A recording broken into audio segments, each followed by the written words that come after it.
Hi friends, welcome back our YouTube channel. ಇವತ್ತು ನಾವು ಕೆಂಪು ಅರಿವೆ ಸೊಪ್ಪಿನ ಬೇಳೆ ಸಾಂಬಾರು ಮಾಡೋಣ. ಕುಕ್ಕರಿಗೆ ಫಸ್ಟು ಎಣ್ಣೆ ಹಾಕಿ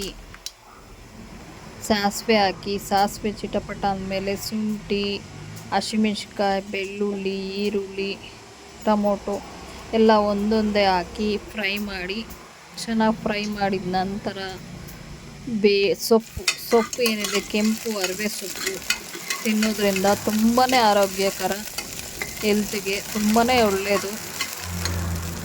ಅದಕ್ಕೆ ಇವತ್ತು ಮಾಡ್ತಾಯಿದ್ದೀನಿ. ಫಸ್ಟ್ ಟೈಮ್ ಇದು ಮಾಡ್ತಾ ಇರೋದು ನಾನು.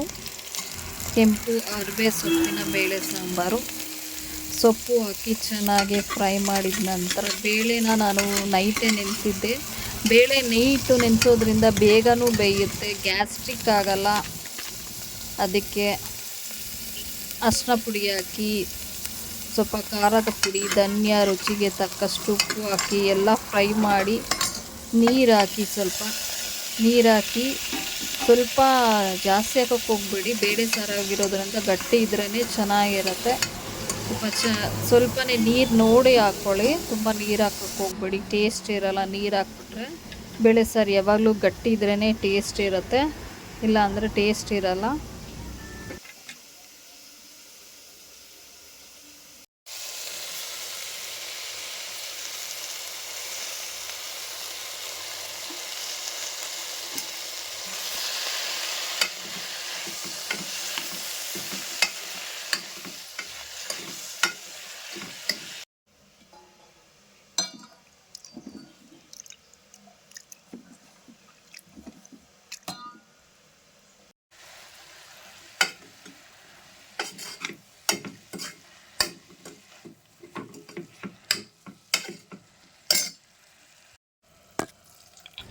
ಬೇಳೆ ತಿನ್ನೋದ್ರಿಂದನೂ ಶಕ್ತಿ ಬರುತ್ತೆ, ಮೈ ಗಟ್ಟಿ ಏನಂತಾರೆ ಕಟ್ಟು ಅದು ಬರುತ್ತೆ.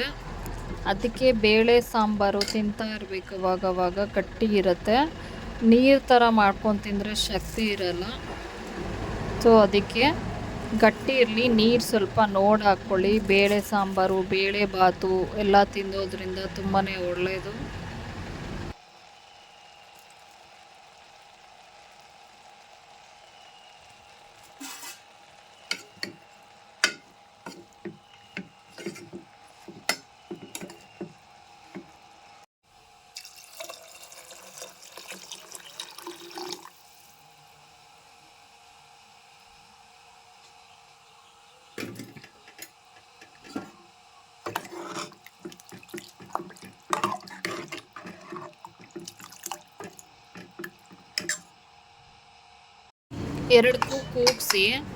ಎರಡು ಕೂಗಿಗೆ ಬೇಗ ಬೆಂದಿರುತ್ತೆ. ನೆನೆಸಿರೋ ಬೇಳೆ ಅಲ್ಲ, ಅದಕ್ಕೆ ಬೇಗ ಬೆಂದೋಗ್ಬಿಡುತ್ತೆ. ರೈಸ್ಗೆ, ಮುದ್ದೆಗೆ ಸೂಪರಾಗಿರುತ್ತೆ ಟೇಸ್ಟು ಮಾತ್ರ. ಈಗ ನೋಡಿ, ಇದು ಆಗಿದೆ. ಇದು ರೈಸ್ ಜೊತೆ ನಾನು ಊಟ ಮಾಡ್ತೀನಿ, ಸಖತ್ತಾಗಿರುತ್ತೆ, ಸೂಪರಾಗಿದೆ. ನೀವು ಟ್ರೈ ಮಾಡಿ. ಸೊಪ್ಪಲ್ಲೆಲ್ಲ ಆಲ್ಮೋಸ್ಟ್ ಎಲ್ಲ ಸೊಪ್ಪು ತಿನ್ನಬೇಕು, ಒಳ್ಳೆಯದು. ಅದರಲ್ಲೂ ಈ ಕೆಂಪು ಸೊಪ್ಪಿನಲ್ಲಿ ತುಂಬಾ ಒಂದು ಲಾಭ ಇದೆ. ತಿನ್ನೋದ್ರಿಂದ ಆರೋಗ್ಯಕ್ಕೆ ತುಂಬಾ ಒಳ್ಳೆಯದು. Thank you for watching.